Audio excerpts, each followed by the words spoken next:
ሰላም ጤና ይስጥልኝ የአዲስ ቅኝት አድማጭ ተመልካቾቻችን ይህ አዲስ ቅኝት የሚዲያ አገልግሎት ነው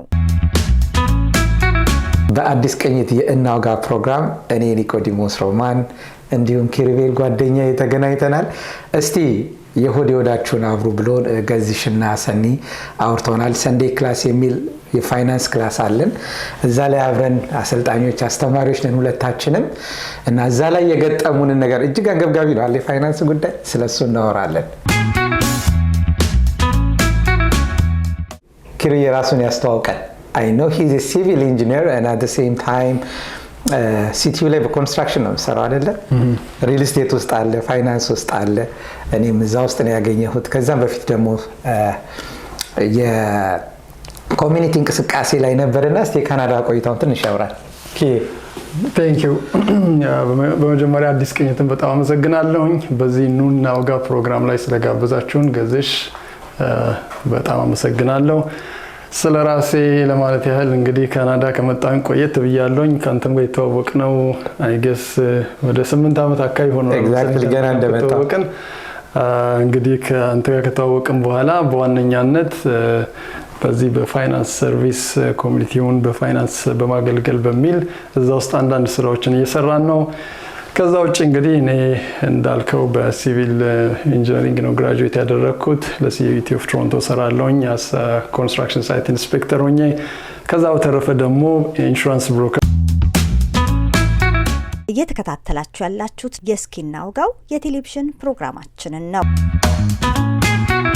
በዚህ ፋይናንስ ውስጥ እና ደግሞ ሪል ስቴት ውስጥ የሪል ስቴት ኤጀንት ሆኜ እየሰራሁኝ ነው እና ምንም እንኳን ብዙ ነገር ውስጥ መሳተፍ ቢሆንም አሁን ትኩረቴን የሳቡት ሁለት ነገሮች ናቸው ሪል ስቴት ኤጀንት መሆንና እንደገና በፋይናንስ ውስጥ መስራት ቀጥታ ከኮሚኒቲ ጋር የሚገናኝ ነገር ስለሆነ በዛ ላይ ሞር እየሰራሁኝ ይገኛለሁኝ እኔም እንግዲህ የእጅ ባለሙያ ነኝ አገር ቤት ብዙዎች የሚያዳምጡ ካሉ ከየት መጥቶ ሊሉ ይችላሉ እንግዲህ ካናዳ የሰጠችን በረከት የተለያዩ ነገሮች ላይ መሳተፍ ነው እዚህ ጋር ግን ዛሬ ኪዬ እንደመነሻ እንዲሆነን አንድ ነገር ላውራልህና ወደዛ ሐሳብ እንግባ ለአድማጮቻችን በጣም ኢንትረስቲንግ ቶፒክ ነው ብዬ አምናለሁ አንዲት ፓኪስታናዊ ሴት ናትና ምን አለችኝ ድሮ በካልቸራችን መሰረት ባሎች ናቸው ሁሉን ነገር መሸፈን ያለባቸው ሴቶች አብዛኛውን ጊዜ በቤት ውስጥ ነገር ነው የሚጠመዱትና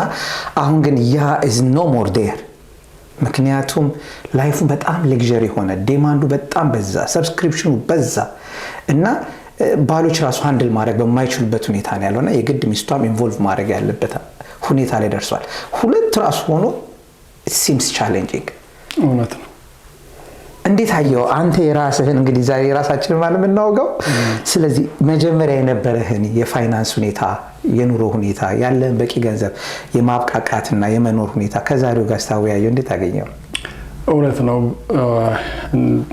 በአንድ ሰው ኢንካም ሰርቫይቭ ማድረግ አሁን ባለንበት ጊዜ እውነት ነው አስቸጋሪ ነው obviously ሁሉም ሰው በየቤቱ የሚያይ ይመስለኛል እኔ የራሴን ከራስ ምሳሌ ብነሳ before የፋይናንሻል ኖሌጅ የፋይናንሻል ኮርሶችን ከመውሰድ በፊትና ከዛ በኋላ ያለውን ልዩነት ሳያው በጣም ትልቅ ልዩነት ነው ያለው ምክንያቱም በፊት you know ታገኛለህ ገንዘብ ታጠፋለህ የተረፈ ካለ ታስቀምጣለህ አይነት ሀቢት ነበር የነበረኝ እኔ ራሴ እና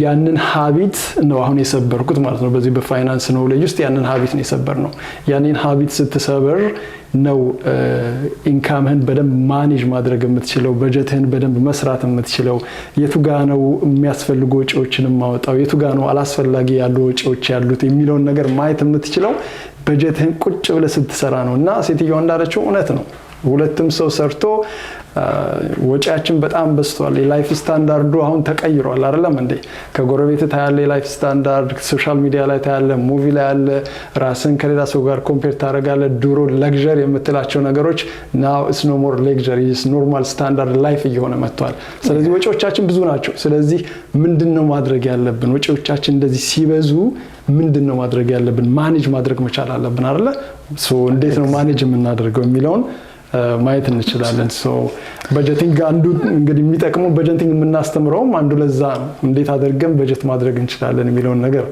ማየት እንችላለን። አሁን ራሱ ስታነሳ አንድ ነገር ብለህ ነበር ስለ ሀቢት እና አንድ ለአድማጮቻችን የሚሆን በጣም ሰርፕራይዝ ያደረገኝን ነገር ልንገራችሁ። ፈረስ ነበር አሉ እና ፈረሱን እየጋለበ ሰውየው ይሄዳል። ኦኬ እየጋለበ እየሄደ ወዴት ነው የምትሄደው ብሎ ሲጠየቅ ፈረሱን ጠይቁት አላቸው። ፈረሱን እየጋለባችሁ እናንተ ወዴት እንደምትሄዱ አታውቁም፣ ፈረሱ ነው የሚወስዳችሁ። እሱ ዊርድ አይደል? ምንድነው በዛ ሴናሪዮ ላይ የዛ የፈረስ ውክልና ሀቢታችን ነው። ላይክ በደመ ነፍስ ነው የምንሄደው። ያወጣጣችን ሳይመንቲኒየስ ነው ማለት ስፖንታኒየስ ነው የምናደርገው ገንዘባችንን።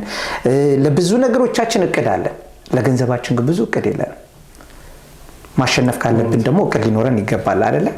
እስቲ አንተ ገንዘብህን በአግባቡ ለማቀድ አሁን በጀቲንግ ሲባል በምን አይነት መልኩ ነው የምትገልጸው? እስቲ እንግዲህ በጀቲንግ ስንል ዋናው የሚነሱ ነገሮች አንደኛ ኢንካማችን ነው፣ የምናስገባው ገቢ አለ።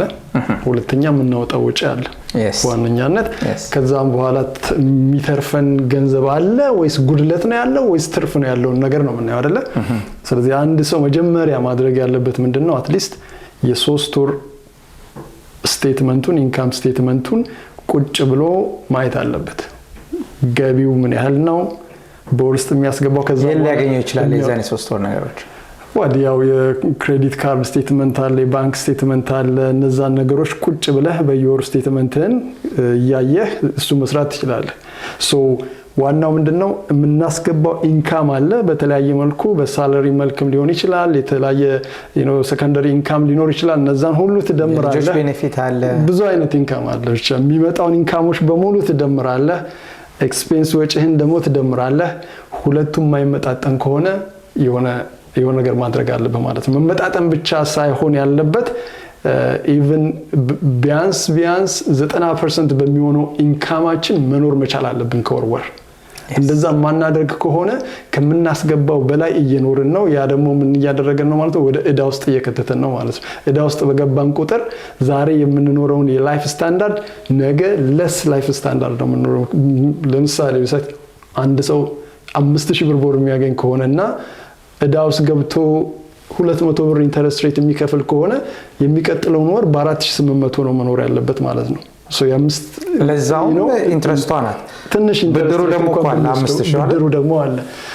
ስለዚህ ዋናው ምንድነው ኢንካማችንን ኤክስፔንሳችንን እንስራ። ከዛም በኋላ ኤክስፔንሳችን የሚበዛ ከሆነ ሁለት አማራጭ አለን።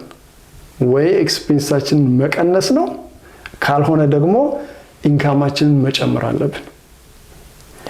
ከኢንካማችን በላይ ከሆነ ኤክስፔንሳችን ጥሩ መንገድ አይደለም እየሄድን ያለነው፣ ጥሩ መንገድ አይደለም ማለት ነው። በምንም ምክንያት ኤክስፔንሳችን ከኢንካማችን መብለጥ የለበትም። አንደኛ እሱ ነው።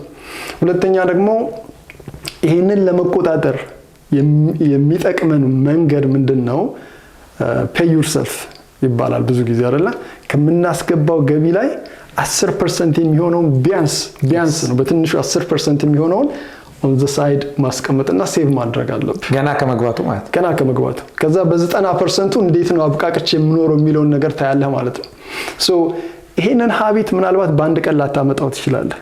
የመጀመሪያ ወር ላይ ትንሽ ዲፊካልት ሊሆን ይችላል።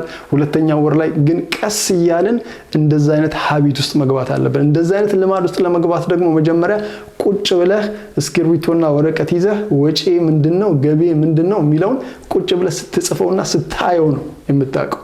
because የተለያዩ ወጪዎች አሉ አይደል? የሚያስፈልጉ ወጪዎች አሉ፣ በጣም የሚያስፈልጉ ፊክስድ የሆኑ ኤክስፔንሶች አሉ። እስቲ ግን ልጠይቅህ፣ እነዚህን ወጪዎች በሳምንት ነው የምታየው ወይስ ማታ ከመተኛት በፊት ነው መዘግበው ወይስ ልክ ልታወጣው ስትል ሞባይል ላይ ወጥተህ ነው መዘግበው? ጥሩ ጥያቄ ነው። እኔ ፐርሰናሊ ከጠየቀኝ ኤቭሪ ዴይ ማታ ከመተኛቴ በፊት ባንክ ኦንላይን ባንክ ምን ወጣ መስገረታ ነገር አያለሁ። ግን ያ ሀቢት ግን እንደዚሁ የመጣ አይደለም። እንደዚህ የመጣ አይደለም። ቢኮዝ በሂደት የተማርኩት ነገር አለ። አንዳንድ ጊዜ የማላቃቸው ነገሮችን ከክሬዲት ካርድ ላይ ተወስደው ያለውኝ ምናልባት ያ የረሳሁት ሰብስክሪፕሽን ሊሆን ይችላል። በየአመቱ የሚወሰድ አልፈልግም ብዬ ካንስል አድርጌዋለሁ ብዬ የማስበው ነገር ሊሆን ይችላል። ስለዚህ አይ ኮንትሮል ማይ ማኒ ነው። ገንዘቤን እያንዳንዷ ገንዘብ ወዴት ነው የምትሄደው፣ ማን የወሰዳት የሚለውን ነገር አያለሁኝ። ከዛም በኋላ ያንን ነገር ተከታትዬ እንዲቆም አደርጋለሁ ማለት ነው። ኖርማሊ ግን በየወሩ ቢያንስ በየወሩ የሚመጣ ስቴትመንት አለ አይደል? ስቴትመንታችን ሲመጣ ዝም ብለን ከማስቀመጥና ግን ዩዥዋሊ እዚህ ጋር ስቴትመንት አሁን እኔ ራሴ ላስተካክል እያሰብኩ ነው አሁን ስታወራኝ እንደው የወረቀት እንትን ምንድነው ኢንቫይሮንመንታሊስቶች እንዳይቃወሙ ዩዥዋሊ ምንድነው የምናደርገው ኢሜል ነው የምናደርገው ኢሜል ነው እንጂ ኦን ፔፐር እንትናችን እንዲመጣ አናረግምና ሶ ዱ ዩ ሪኮመንድ በፔፐር እንዲመጣና ለማየት እንድንችል እሱም እንግዲህ እንደ ሰው ይለያያል። አንዳንድ ሰው እውነት ነው ፊዚካል የሆነ ፔፐር ወረቀት ስቴትመንት ሲያይ ሞር የመመልከት ቻንስ ይኖረዋል። ኢሜል ሲሆን ደግሞ ኢግኖር የማድረግ ነገር ሊኖር ይችላል። እሱ እንደየሰው ሀቢት እንትን ይላል። ግን መርሳት የሌለብን ነገር ምንድነው ስቴትመንታችን ሲመጣ ስቴትመንታችን የሚነግረን ነገር ምንድነው ያወጣነውንና ያስገባነውን ገቢያችንና ወጪያችንን የምናይበት ነው አይደል? ስለዚህ መጀመሪያ ላይ እንዳልነው ቀደም ኢንካማችንና ኤክስፔንሳችንን ስንሰራ ገባ ወጪያችን በስቶ ሊሆን ይችላል። ስለዚህ በዚህ ወር ያወጣናቸው አላስፈላጊ ወጪዎች ሊኖሩ ይችላሉ። ዋናው ሀቢቱ መሆን ያለበት ምንድነው ሲመጣ ልክ እንደመጣ ያንን ስቴትመንት ከፍተን ምንድነው ገንዘባችን የት ነው የዋለው፣ የራሳችን ገንዘብ ራሳችን ኮንትሮል ማድረግ አለብን። ወዴት ነው ሄደው፣ ምን ውስጥ ነው የገባው፣ ወዴት ነው የወጣው የሚለውን ነገር ማየት አለብን። ያ ሀቢት ሪሊ ዛሬ የምናደርገው ትንንሽ እርምጃዎች ናቸው ወደፊት ተደምረው ትልቅ ለውጥ ሊያመጡ የሚችሉ። እኔ በራሴ ህይወት ላይ ስላየሁት ነው። ኤግዛክትሊ። እዚህ ምን አንድ ልጨምርልህ፣ በጣም ሰርፕራይዝ ነው ያደረገኝ። ምን አለችኝ፣ እቤትህን አስበው ልብስ የምታስቀምጥበት አለ አይደል? ድሮርህን በአንድ ድሮር ላይ ማለት ነው ፓንትህንም ካልሲህንም ሱሪህንም ሁሉንም አንድ ላይ ብታስቀምጥ ሊተጣጠፍ ይችላል። ሁሉም በአንድ ላይ ቢቀመጥ how would it be managing? Is it easy? እና ምን አለች no I cannot think of it ፓንቶች ለብቻ የሆነ ድሮር ይኖራቸዋል፣ ልብሱ ሱሪው ለብቻ ነው ምናምን እንደዛ ነው የምናስቀምጠው አይደል? እና ምንድነው ያለች ፋይናንስህንም ካየኸው ከአንድ ባንክ ነው የምናወጣው። ሲገባ ሲወጣ ምንም የምታውቀው ነገር የለም፣ ወዴት እንደሚሄድ ምን እንደሚደረግ እጭቅ ብሎ ነው ያለው። አሁንም እንትኑን ብታየው አወጣጡ ራሱ ግራ ነው የሚገባውና እንደው ክሊርሊ ለማየት እንድንችል ፋይናንሳችንን ከፋፍለን ስናየው ግልጽ እንዲሆንልን ወዴት ነው እያወጣን ያለነው ወዴት ነው እያስቀመጥን ያለነው የሚለውን ለማየት እንደው በጀቲንግ ለመስራት ስታስብ በምን ብንከፋፍለው እንዴት ብንከፋፍለው አሪፍ ነው ትላለህ? ወል እንግዲህ በጀቲንግ ስንሰራ አንደኛ በየወሩ የምናወጣቸው ቋሚ ወጪዎች አሉ። እነዛ ቋሚ ወጪዎች ምንም ነገር ልታረግ አትችልም። በየወሩ ለምሳሌ ሞርጌጅ ካለብህ በየወሩ የምትከፍለው ሞርጌጅ ነው። ለተወሰነ አመት አይቀንስም አይጨምርም፣ ኮንስታንት ሊሆን ይችላል ወይም ደግሞ ላይሆን ይችላል። ግን ፊክስድ የሚባሉ ኢንካሞች አሉ። ለግሮሰሪ የምታወጣው ኢንካም ሊኖር ይችላል። እነዛ ፊክስድ ኢንካሞች የምታወጣቸው አሉ። ኒድስ የሚባሉ አስፈላጊ ለህይወታችን የሆኑ ነገሮች አሉ። እነዛም በአንድ መልኩ ልትከፍላቸው ትችላለህ። ኦኬ ኒድ ያ። ሁለተኛ ደግሞ ዋንትስ ላይክ አንዳንድ ማድረግ ያለብህ ነገሮች ግን ማንዳቶሪ ያልሆኑ ነገሮች ሊኖሩ ይችላሉ። ለምሳሌ ኢንተርቴይንመንት ልታወጣ ትችላለህ። ለኢንተርቴይንመንት ነሰሰሪ ላይሆን ይችላል። እነዛ ነገሮች ምንድናቸው? እንደገና ሪቫይዝ አድርገህ አላስፈላጊ ከሆኑ ልትቀንሳቸው የምትችላቸው አሉ።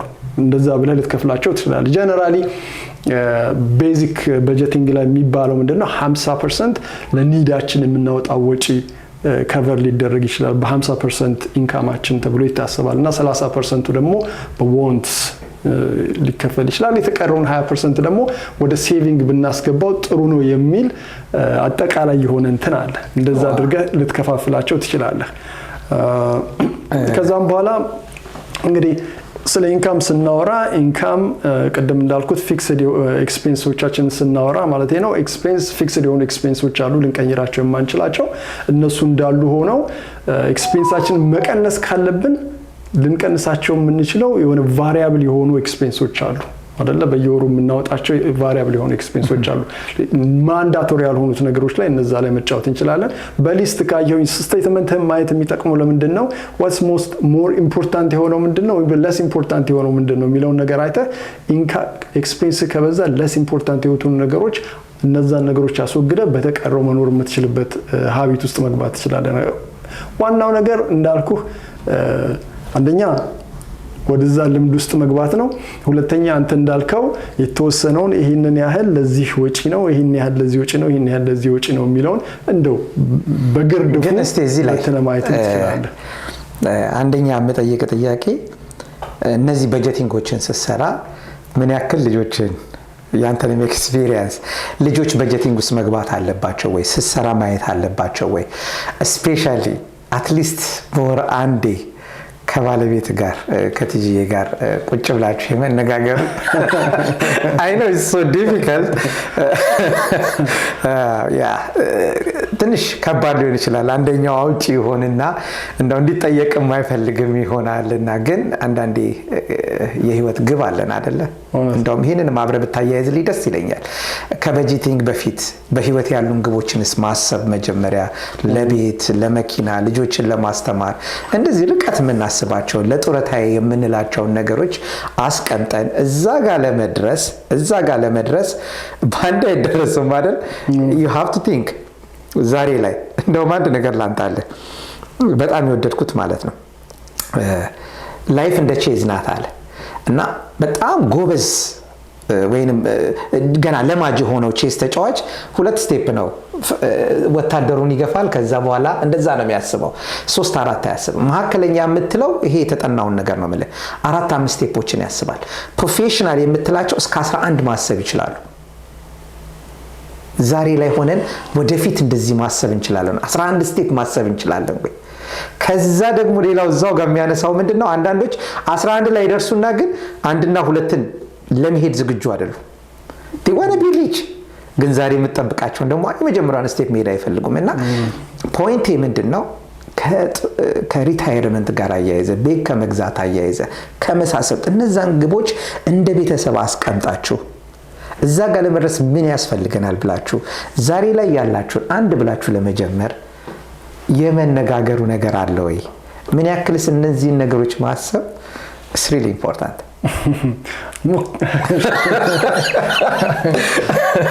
ሙከራው አለ ለበለ ሙከራው አለ ግን እንዳልኩህ አንዳንዴ አንደኛው ሰው ዲቴል ኦሪየንትድ ሊሆን ይችላል። አሁን እኔ ብትጠይቀኝ ቁጭ ካልኩኝና ጊዜን ሰጥቼ የማይ ከሆነ ሁሉንም ነገር እያንዳንዷን ነገር ማየት ፈልጋለሁኝና እንደገና ደግሞ ያንን በማድረግ ሂደት ውስጥ ትንሽ መሰላቸት ምናምን ሊኖር ይችላል። ግን it's very important ዋናው ነገር ምንድነው ቤተሰብህን ከባለቤት ጋር ሆነ አብራችሁ አንድ ላይ ቁጭ ብላችሁ በጀታችሁን ማየት is very important። በጋራ የምታወጡትን ነገር ማወቅ is very important። ልጆችን ማሳተፍ በጀቲንግ ውስጥ እንዴት እንደሚሰራ እንዲያዩ ማድረግ ያንን ልምድ እንዲያካብቱ ማድረግ የምትሰጣቸው አላዋንስ ካለ አላዋንሳቸው እንዴት አድርገው እንደሚጠቀሙ ሴቪንግ ምንድነው እዳ ውስጥ መግባትስ ምን ጉዳት አለው የሚለው ነገር እንዲያዩ ያንን ለማስተማር it doesn't have to be like ረጅም ሰዓት መሆን የለበትም። at least የመጀመሪያውን የተወሰነች 10 ደቂቃም ትሁን 15 ደቂቃ ቁጭ ብለው ያንን ነገር ማየት እንዲችሉ ማድረግ is very important ነው። early age ላይ ያንን ነገር ዴቨሎፕ ካደረጉ በኋላ ከፍ ይያሉ ሲሄዱ ልምድ ይሆናል። ብዙ ጊዜ አሁን እኛን የሚያስቸግረን ምንድነው ካልከኝ unconsciously የምናወጣው ወጪ ነው አይደለም። ብዙ ጊዜ ክሬዲት ካርድህ ስትከፍለው ነው የምታውቀው አይደለ? ተጠራቅሞ ገንዘብ የምታውቀው ያም ይሆነው ለምንድን ነው?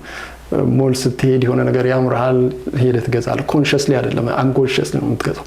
ስለዚህ ይሄ በጀቲንግ መስራት የሚያስተምርህ አንዱ ነገር ምንድነው? ኮንሺየስሊ ስፔንድ እንድታደርግ ነው። መጀመሪያ ራስን እንድትጠይቅ ነው።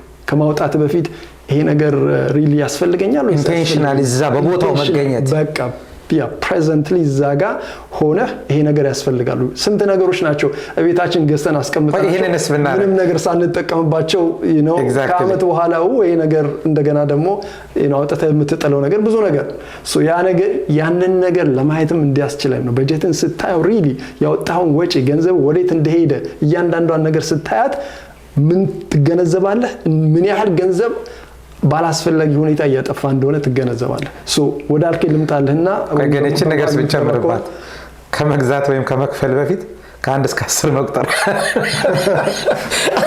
አስፈላጊ ነው። 1 2 3 ለማጨናነቅ አይደለም። ጀስት ግን ከመክፈል በፊት ኢንቴንሽናል መሆን የሚለውን ለማምጣት ያክል ነው። ኢትስ ቬሪ ኢምፖርታንት ሪሊ ኢምፖርታንት ነው እንደዛ አይነት ሀቢት ውስጥ መግባት። ቅድም ወደ ጠየቀኝ ስመጣ ፕላን ማድረግ ኢዝ ቬሪ ኢምፖርታንት ነው። እንግዲህ ፕላን የምናደርገው መኪና ለመግዛት ሊሆን ይችላል፣ ቤት ለመግዛት ሊሆን ይችላል። ቤት መግዛት ትልቅ ገንዘብ ነው የሚጠይቀው፣ ፈርኒቸር ሊሆን ይችላል።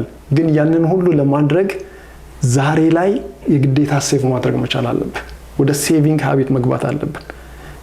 የምንበደር ከሆነ በእኔ አስተሳሰብ ተበድረን የምንኖር ከሆነ የድህነትን ኑሮ ጀመርን ማለት ነው።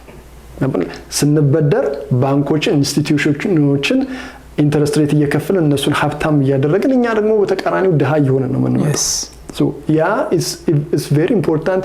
እንደዛ ከመሆን ተበዳሪ ከመሆን እኛ አበዳሪ የምንሆንበትን መንገድ መፍጠር አለብን።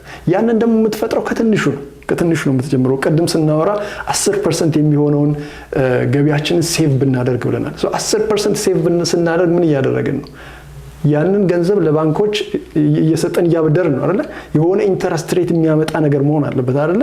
ሴቭ የምናደርጋት ነገር የምታመጣው ኢንተረስት ሬት አለ። ስለዚህ አሁን እኛ ተበዳሪዎች ሳይሆን አበዳሪዎች ነው። አበዳሪዎች ስንሆን ደግሞ we're getting richer every time።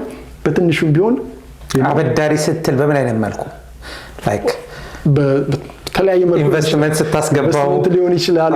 እንደ እሱ እንግዲህ እንደ እንትኑ ይላል ወይ በኋላ እንመጣበታለን ተመልሰን እሱ እና ግን ዋናው ምንድነው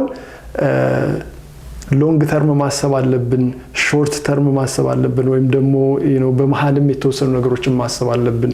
የዛሬ አመት የዛሬ 2 አመት ይሄንን ነገር ማድረግ እንፈልጋለን ካለን መኪና ለመግዛት ካሰብን ለምሳሌ ከዛሬ ጀምሮ ማጠራቀም ይኖርብናል። ቤት ለመግዛት የዛሬ 5 አመት የምናስብ ከሆነ ከዛሬ ጀምሮ ነው ማጠራቀም ያለብን። ወደ ዲቴይሉ በኋላ እንመጣለን። ሎንግ ተርም ሲሆን ምን አይነት ኢንቨስትመንት ውስጥ መቀመጥ አለበት፣ ሾርት ተርም ሲሆን ምን አይነት ኢንቨስትመንት ውስጥ መቀመጥ አለበት። ረጅም ፕላን ሌላ ደግሞ ለጡረታ ማሰብ አለብን አይደለ? 65 አመት እስከሚሞላን ድረስ ረጅም ጊዜ ነው ያለው ለብዙዎቻችን። ስለዚህ ጡረታ ስንወጣ ምን ያህል ገንዘብ ያስፈልገናል የሚለውን ነገር ዛሬ ላይ አስበን በኋላ እንመለስበት ይሆናል። ፋይናንሻል ኢንዲፔንደንስ ነበር የሚለውን እሱን አስበን ከዛሬ ጀምሮ መስራት አለብን ማለት ነው። ሀብት እንግዲህ አይ ቲንክ በእኛ ማህበረሰብ ውስጥ የተለመደ ነገር አለ፣ በአንድ ጊዜ ሀብታም መሆን። ኢቨን ብዙ ሰዎች ኢንቨስትመንት ስታወራቸው ዛሬ ኢንቨስት አድርገው ገንዘባቸውን ነገ ሀብታም የሚሆኑ አድርገው የሚያስቡ ሰዎች አሉ። ግን ያ ሳይሆን ኢን ዘ ሎንግ ተርም ዛሬ የምትወስዳቸው ትንንሽ ስቴፖች፣ ዛሬ ኢንቨስት የምታደርጋቸው ትንንሽ ገንዘቦች ተደምረው ተጠራቅመው ከዛሬ 10 አመት 20 አመት በኋላ ትልቅ ደረጃ ላይ እንዲደርሱ ማድረግ ነው። ስለዚህ ዩ ቴክ አክሽን መውሰድ ያለበት መቼ ነው? ዛሬ፣ አሁን ነው። ግን ያ አክሽን ትልቅ አክሽን መሆን የለበትም። ትንንሽ ስቴፖች ናቸው ሊሆን የሚችሉት። ኤግዛክትሊ ምንድነው? እየተከታተላችሁ ያላችሁት የእስኪ እናውጋው የቴሌቪዥን ፕሮግራማችንን ነው።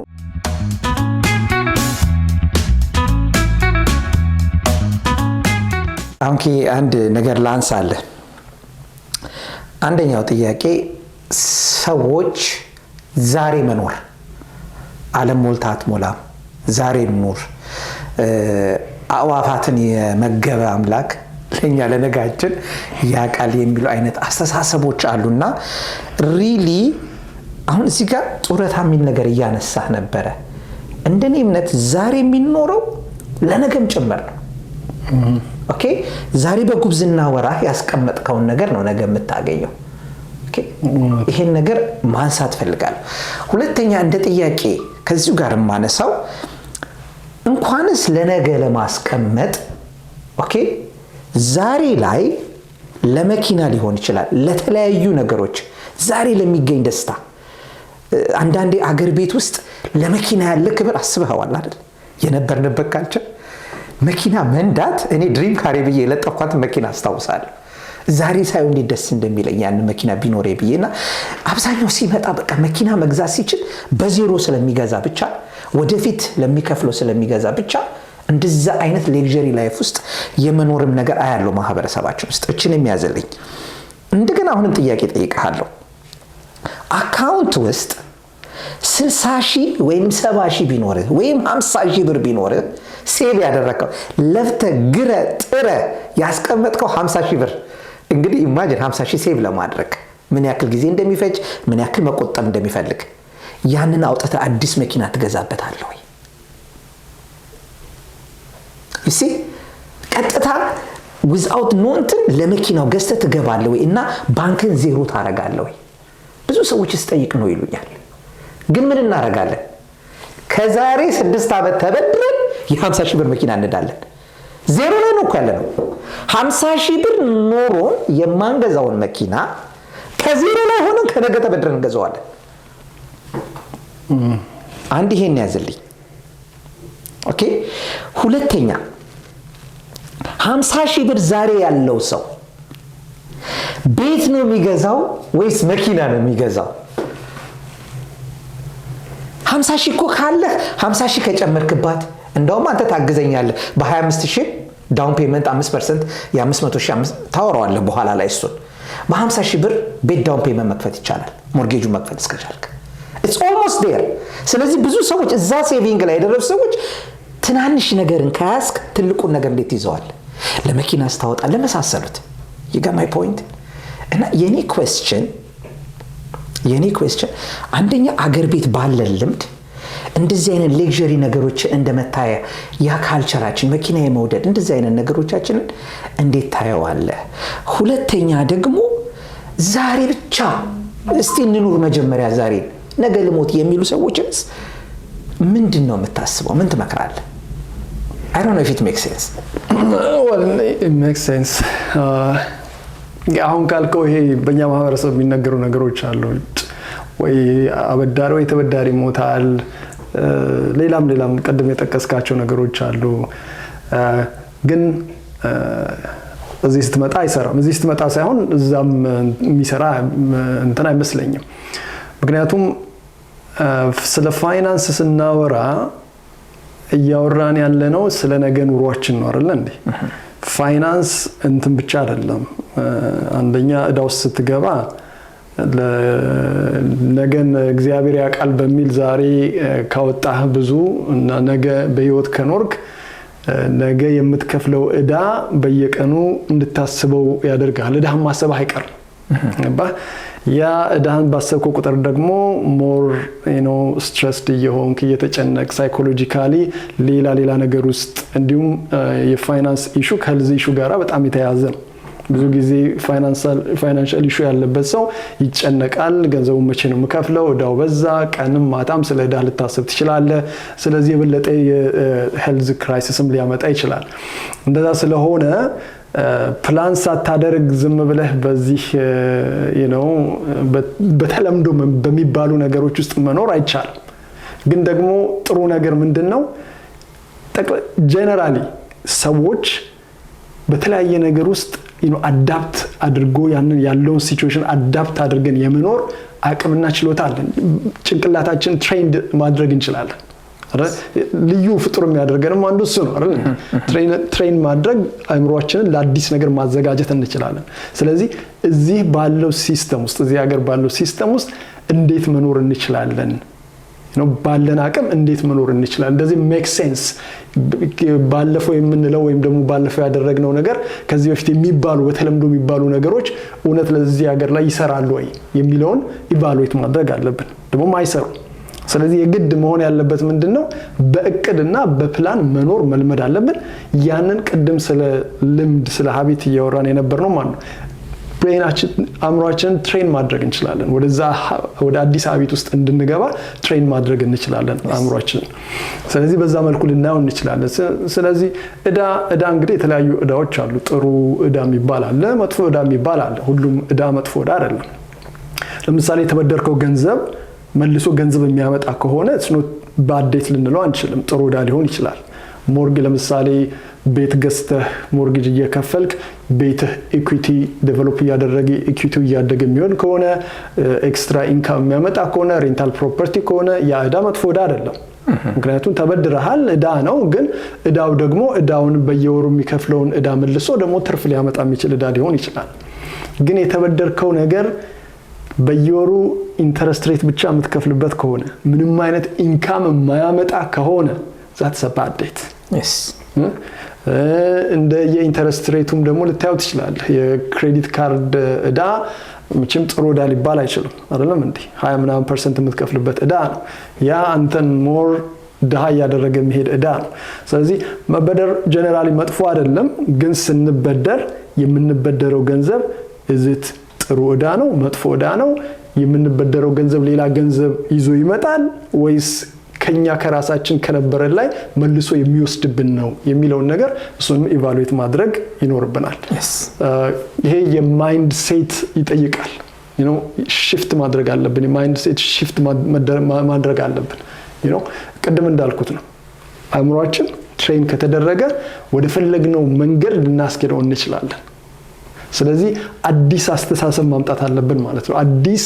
የሴቪንግ አስተሳሰብ ዛሬ ላይ የምናደርጋቸው ትንንሽ ስቴፖች ነገ ትልቅ ለውጥ እንዲያመጡ አምነን ኦቨርናይት ሀብታም መሆን ማሰብ መቆም አለበት ግባ in the long term ግን ዛሬ የምንወስዳቸው ትንንሽ ስቴፖች ግን በሎንግ ተርም ትልቅ ነገር ሊያመጡ እንደሚችሉ ግን ማወቅ አለብን for sure ደግሞ ብዙ ልምዶች አሉ በዛ ፕሮሰስ ውስጥ ያለፉና ብዙ ነገር ማየት እንችላለን ለዛ ምሳሌ የሚሆን አባቴ የሚለኝና ነገር በእናት ልጨምርልህ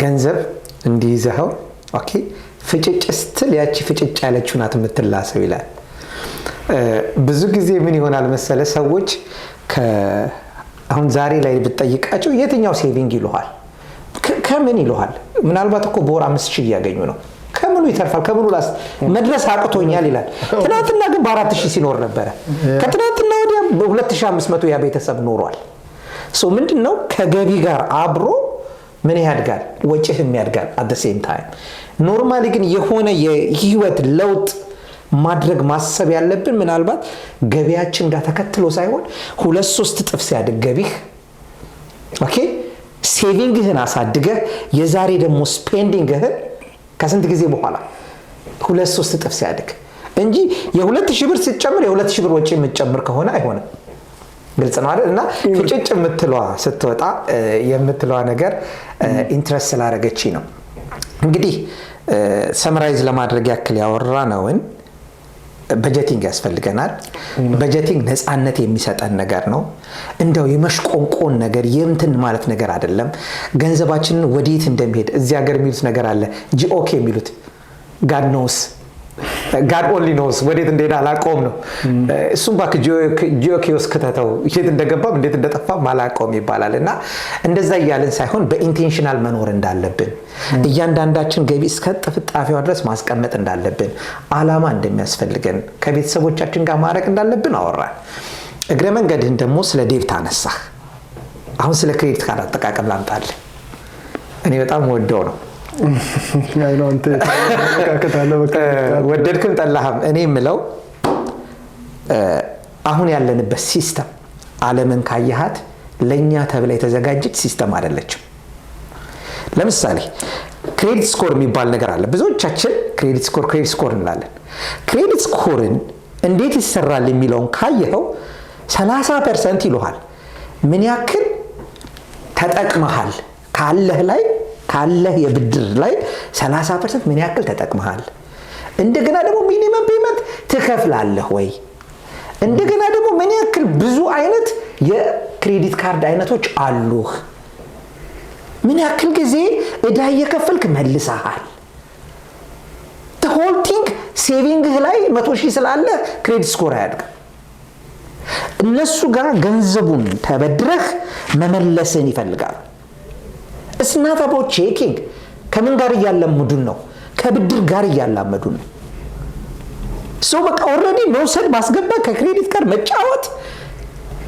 ተለማመድክ ሶ አንድ ቀን ጥናቱም ይላል in average በ7 አመት ውስጥ አንድ ቤተሰብ እዳ ውስጥ ይገባል this is አማካይ ማክሲመም የሚፈጅበትን ጊዜ ከ7 አመት በኋላ በሆነ አጋጣሚ እዳ ውስጥ ይገባል እኔ ሁሌ እላለሁ ክሬዲት ካርዳችሁን ቀደዱ ትላለሁ ክሬዲት ካርድ አያስፈልግም ባይኔ ግን አንድ የምትነሳለች ክሬዲት ስኮር እንዴት ይደግ በተለያየ መንገድ ክሬዲት ካርዱን ከቤት ይዘህ ሳትወጣ ራሱ መጠቀም ይቻላል። ልክ ይህንን ደግሞ ስታነሳ ፖይንት መሰብሰብ የሚባል ነገር ይመጣል። ለምሳሌ 200 ብር ፖይንት ለመሰብሰብ 2% ኢንትረስት ከሆነ 10 ሺህ ማውጣት አለብህ። 200 ብር ለማግኘት አንተ ስንት አወጣን? እንዳው ከ10 ሺህ ውስጥ 200 ብር ሴቭ አይደረግም ነበር። እና how do you see it? በተለያየ መንገድ ክሬዲት ካርዳችን ከቤት ይዘነው ሳንወጣ መቅረት አንችልም ወይ? አንድ ሰው ምን አለ መሰለ፣ እኔ በገንዘቤ ላይ ብሎክ ማበጀት ፈልጋለሁ ፕሮሰስ ላለማውጣት። ለምሳሌ ወልማርት ገብቼ መግዛት ስፈልግ 100 ብር ይዛለሁ አለ። ድንገት ከ100 ብር በላይ ካስፈልገኝ ዴቢት ካርዴ መኪና ውስጥ ነው ማስቀምጠው። ስለዚህ የግድ መኪና ውስጥ ሄጄ ነው ማምጣት ያለብኝ። የዛን ጊዜ ካላስፈለገኝ ተስፋ ቆርጬ ተወዋለሁ አለ። እንደው የሚያስቀይል ልጨምርልህ፣ ሳልበላ ራሱ ወልማርት አልገባም። እየራበ ከገባ ብዙ እንዳትገዛ ማለት ነው። ይህንን የመግዛት ስሜትህን ወደኋላ መመለስ ያስፈልጋልና እንደው እኔ በራሴ ኤክስፒሪየንስ ስላየሁት ነው። በአሁኑ ሰዓት በዴቢቴ ብቻ ነው የምጠቀም ያለው ነፃነት። ኖ ሞር ክሬዲት። ብዙ ሰዎች እንደማይስማሙ አውቃለሁ ለክሬዲት ስኮር ሲባል። እስቲ አስታውቀን ነው። አይ ላይክ አንተን ወልሼ ልጠይቅህ፣ ላይክ እንዴት ታደርገዋለህ ክሬዲት ስኮርህን? ላይክ ትልቅ ፐርቼቶች ማድረግ ብትፈልግ፣ ለምሳሌ ቤት መግዛት የሚፈልግ ሰው አለ፣ በትንሹ 680 ክሬዲት ስኮር ያስፈልገዋል ይባላል። ሶ እንደዛ ለሚያስቡ ሰዎች ምን ምላሽ አለ? እሱ እመጣልሃለሁ። ግን አንድም ፋክት አለ። ባይ ዘ ዌይ ኖ ክሬዲት ሂስትሪ የሚባል ፋክት አለ። ምንም ክሬዲት ከሌለ ክሬዲት ስኮር ከሌለ ቤት መግዛት አትችልም የሚል ህግ የለም። የክሬዲት ሂስትሪ የለህም ስለማትጠቀም ከዛ በኋላ ሌሎች ክራይቴሪያዎች ይታዩልሃል። እኔ ግን ራሳችንን እስከዛ ድረስ እንለጥጠው እያልኩ አይደለም። ለምሳሌ የሞባይል ስልክህን በየወሩ የምትከፍለው ማለት አውቶማቲካሊ ከክሬዲት አድርገው ክሬዲት ይንቀሳቀሳል። ምናልባት ግዴታ የሆነ የ2000 ብር ዕቃ ከገዛህ ፖይንቱን ሊጠቅም ስለሚችል አውጥተህ ልገዛው ትችላለህ። የኔ ፖይንት ክሬዲት ካርድ ቤት ይቀመጥ፣ ወይንም ለአንድ ወር ቅደደውና ለሁለት ወር ቅደደውና ለ6 ወር ቅደደውና በዴቢት ተለማመድና ከዛ ስትፈልግ አዲስ ላኩልኝ በላቸው፣ በ7 ቀን ይልኩልሃል አዲስ ካርድ። my point is try to live without credit and exercise with debit። በጣም ከሰለጠነ በኋላ አሁንም አልፎ አልፎ ዴቢት ካርድን ክሬዲት ካርድን ብትጠቀም ችግር የለውም። ብዙዎች እየተሰቃዩበት ስለሆነ ነው ጌታ። ስለዚህ there is still options። በትንሽዬ እንቅስቃሴ ክሬዲት ስኮርህ ላይ መድረስ ይችላል። የግድ 20 ሺህ ብር ወይም 10 ሺህ ብር ወይም 5 ሺህ ብር መንቀሳቀስ የለበትም ክሬዲት ውስጥ። እውነት ነው። I think ሀቢቱ ነው። ላይክ ዋናው ብዙ ወጪ አውጥተህ ብዙ መመለስ ሳይሆን ትንሽም ቢሆን ተበድረህ ከዛም በኋላ በሰዓቱ ትመልሳለህ የሚለው ትልቁ ፋክተር አይደለ? ክሬዲትን ለማሳደግ ከገዛህም ትንሽም ቢሆን እንዳልከው ቀደም አሁን አንደኛው የሞባይል እንትንህን በየወሩ የሚከፈሉ ነገሮችን ሰብስክራይብ የሚደረጉ ነገሮችን ከክሬዲት ላይ መክፈልም ሊሆን ይችላል። ሶ እሱ እንዳለ ነው። ሶ ጀነራሊ አሁን እንደገባኝ አንተ ኦቨር ስፔንድ እንዳናደርግ ሊሚት ልናደርግ የምንችልበት መንገድ ምንድነው የሚለው መሰለኝ አይደለም? አንድ እሱ ነው።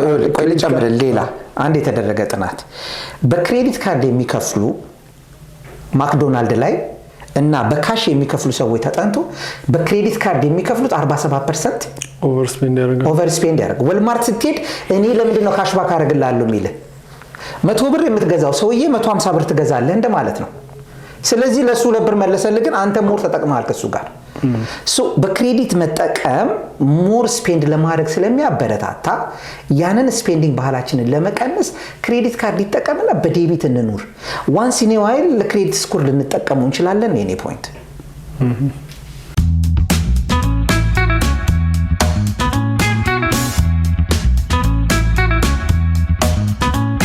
እንግዲህ የተለያየ አመለካከቶች ሊኖሩ ይችላሉ በክሬዲት ካርድ አጠቃቀም ዙሪያ። ዋናው እንግዲህ እንዳልከው አንተ ዋናው ዓላማው ምንድነው? ኦቨር ስፔንድ ላለማድረግ ነው አይደለም? ኦቨር ስፔንድ ላለማድረግ ነው።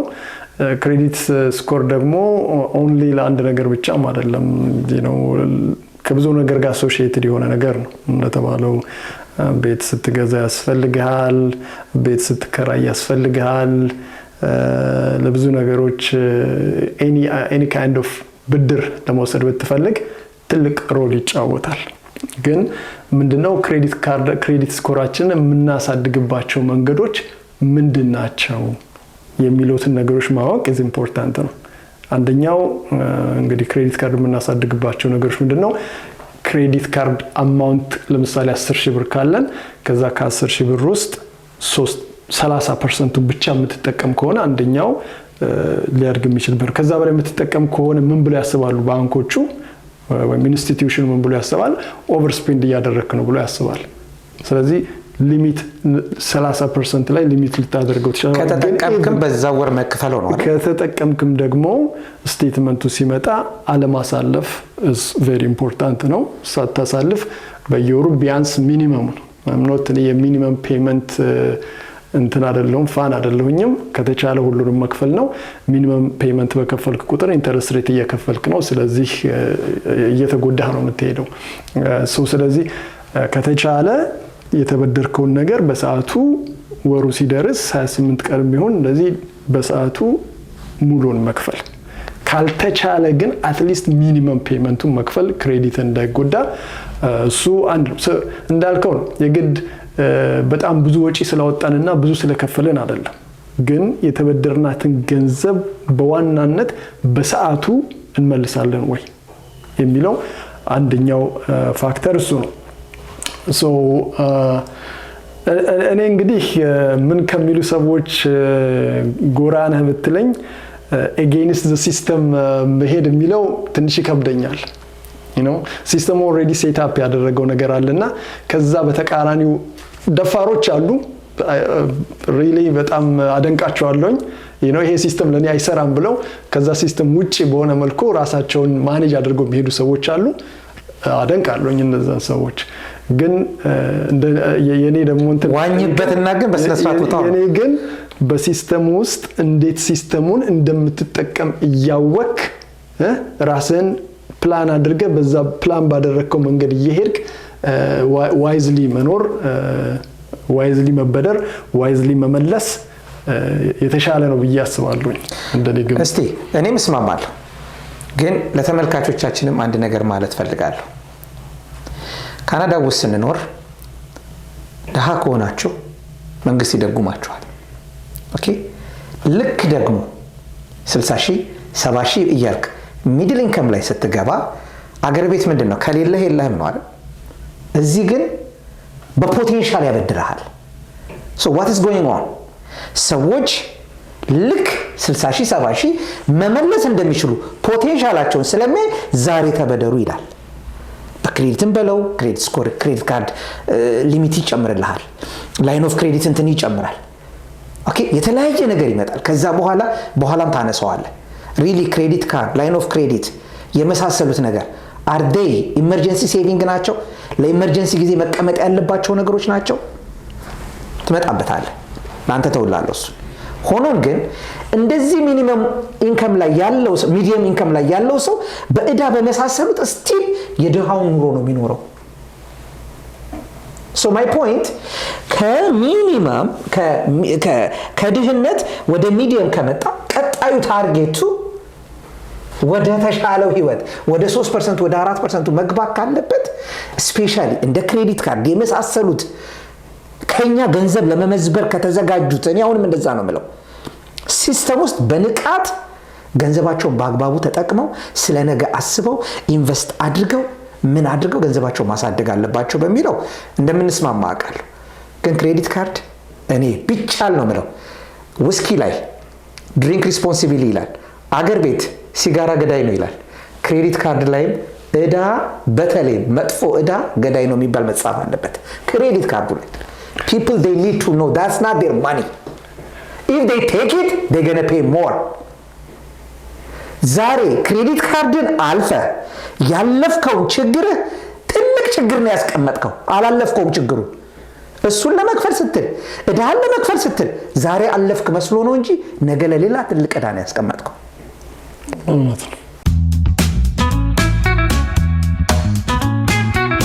ይህ አዲስ ቅኝት የሚዲያ አገልግሎት ነው።